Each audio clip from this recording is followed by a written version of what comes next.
Hello, welcome back, and I want to thank Silver Age Nostalgia for asking me for suggesting that I do a series of video on comic book movies. So thanks, friend, for the idea. But before I go into my comment on comic book movies, I want to talk in general about movies with me. As with many things in my life, I have a very hard time picking my favorite. So I tend to like to break things into categories in order to make it easier for me to put favorites in there. So for movies, I would like to break it down to genre, from horror to drama to comedy to sci-fi to action, thriller, all those things. So in that, by breaking it down into those subcategories, then it's easier for me to throw a few movies into each subsection and say that those are my favorites for that categories, and it's more doable. Otherwise, I cannot sit here and say Star Wars is my favorite movie of all time. It's not. Um, so, what make a movie fall into the category of my favorite would be for other genre. It has to has characters in there that, for whatever reason, draw me into their characters. It's just like a comic books. For me, in order for me to like a comic books, somehow it must draw me emotionally into the storyline as well as some of the characters. That's the main reason why I fell in love with the X-Men in my early days of collecting, because for the most part I was awkward, an outcast, didn't fit in, trying to adjust to a new environment, and then I found a book that had a cast of characters that considered outcast, not well liked by other people, not popular, but somehow they manage. And I think same thing with the movies. When I watch a movie, if the story is good and I'm drawn into the character, then it just make the movie even better. Sometimes sometimes a movie can be good, but for some reason I just don't buy the characters, and it's hard for me to put that into my favorite. Okay, I can tell you there's a lot of movies out there that I don't like because I just don't like the character.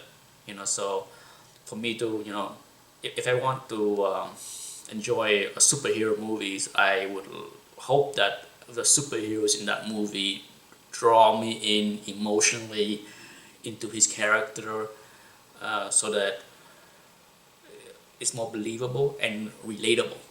Um, for example, my favorite one of my favorite drama of all time is Shawshank Redemptions. I absolutely love the characters in that movie.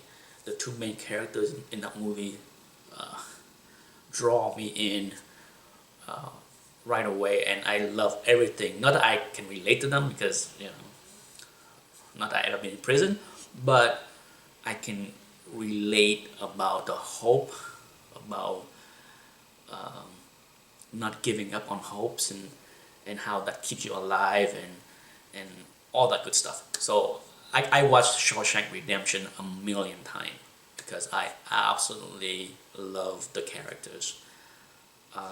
So when it comes down to comic book movies, for me to enjoy it, I need to, you know, somehow get drawn into the characters and the emotional moment of the movie where you care and you want to root for them.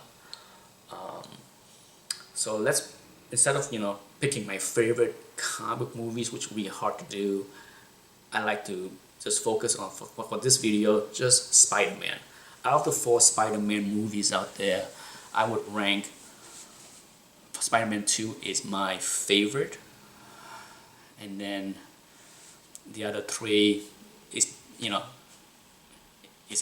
few notch below it. Now, why is Spider-Man 2 my favorite? for sure, I felt Doc Ock was awesome. Okay, he was a great villain. There was everything great about the whole costume. The storyline was fantastic. The story was great. The villain was great.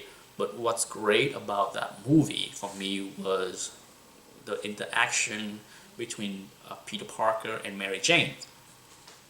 You know, there was, unlike the other three movies, I felt that there was quite a few moments, emotional moments in that movie that grabbed me, and it touched a spot in my heart and soul. So it was memorable, and I watched it a few more times, and each time I watched that movie, I felt the same emotional connection to the scene, and I liked it. I love it, and I enjoyed it. So, now what scenes are those two? For sure, I can give you two scenes in that movie that grabbed me, okay, and it made me like the character even more. First off, I was never a big fan of Kristen Dunst. I think that's how you pronounce her name. She was okay, but she was not my choice to play Mary Jane. So up until when I watched Spider-Man 1, she was okay. I was not I was not thrilled of her involvement in the movie. But for Spider-Man 2, the scene that really got me to like her, as well as Peter, was the scene in the coffee shop where she is trying to get him to admit that he cares for her, and he is struggling to say it. Okay, I mean that the tension of that scene is fantastic. Okay, when I watched that scene, I had to say that the very first time I saw that scene, that was the very first time that I say, I like you, Mary Jane. I like you, Peter Parker. I mean, I like Peter Parker, but that scene right there captured me. Okay, it's for the first time in the two Spider-Man movie, I felt emotionally drawn in to those two characters. And then of course, Doc Ock burst into the scene and kidnap her and take her away. And so the next scene in that movie that really got me and put that movie over the top as far as my favorite Spider-Man movie out of the four is when Peter Parker, Spider-Man, was fighting Doc Ock, and his mask was torn off, and Mary Jane, for the first time, saw Peter Parker and realized that Peter Parker was Spider-Man all along. That was an awesome scene. The facial reaction of Mary Jane and Peter Parker and that whole tension, it lasted maybe 3-4 seconds in that entire scene, but I love it. That scene was like my favorite scene of that movie. I mean, it did it for me. I mean, everything I love about Spider-Man, that right there, that movie clinched me with that scene, and for sure till this day, every time I watch that movie on DVD, I love that scene. I can't wait to get to that scene because I felt the emotion. It's a powerful emotional moment, and it's really one of my favorite superhero movie moment of all time. Okay, that's how much I like that scene, and so that's why I rank it above the other three Spider-Man movies. Now, if you watch, the other three Spider-Man movies, I just didn't see. There wasn't that many scenes where it captured me emotionally. It was a fun ride. There was a lot of flaws in those movies, and I consider them popcorn movies. It was fun to watch them, but there was never anything to draw me emotionally into those three movies. Now, the um, recent Spider-Man movie might rank right behind Spider-Man 2 because there are some decent scenes with Spider-Man, you know, but overall it didn't have that big impact that I got from Spider-Man 2. So that's it. That's my comment on Spider-Man movies. And as far as um, the new Spider-Man that we have now, I like them. I think he's okay. You know, I felt that you know, I like the Lizard. There was a lot to like about Spider-Man, the last Spider-Man movie. One of my biggest complaint about Spider-Man 3 was the use of too many villains. You know, when you have Sandman and then you throw in the Goblin and then you have Venom. Venom by himself should be its own storyline. That movie could have been just a movie about Venom and how Venom became Venom, and the conflict with Spider-Man. That would have been a great movie. My biggest gripe with Hollywood has always been sometimes they've put too much stuff into movies and make it horrible. Okay, it just not, I wouldn't say it was horrible. Spider-Man 3 was not horrible.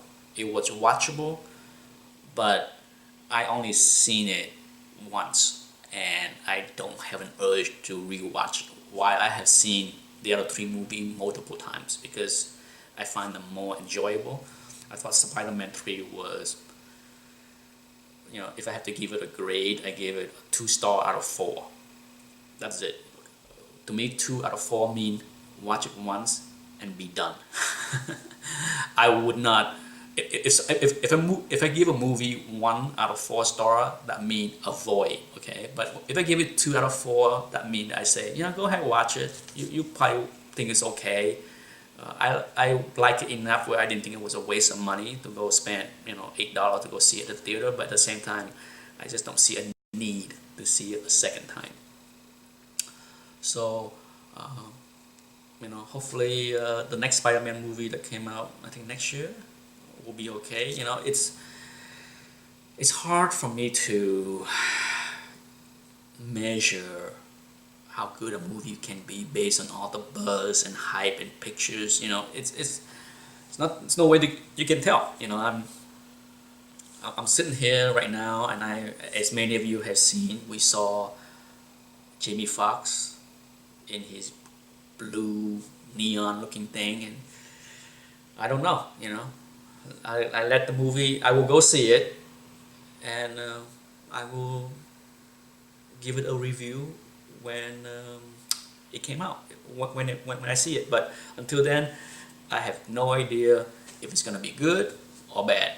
You know, but for sure I will go see it. You know, I'm a sucker for movies. I love going to the movies. So, you know, in my free time, I will go see it and spend a few bucks. You know, at the matinee. All right. Thanks for watching.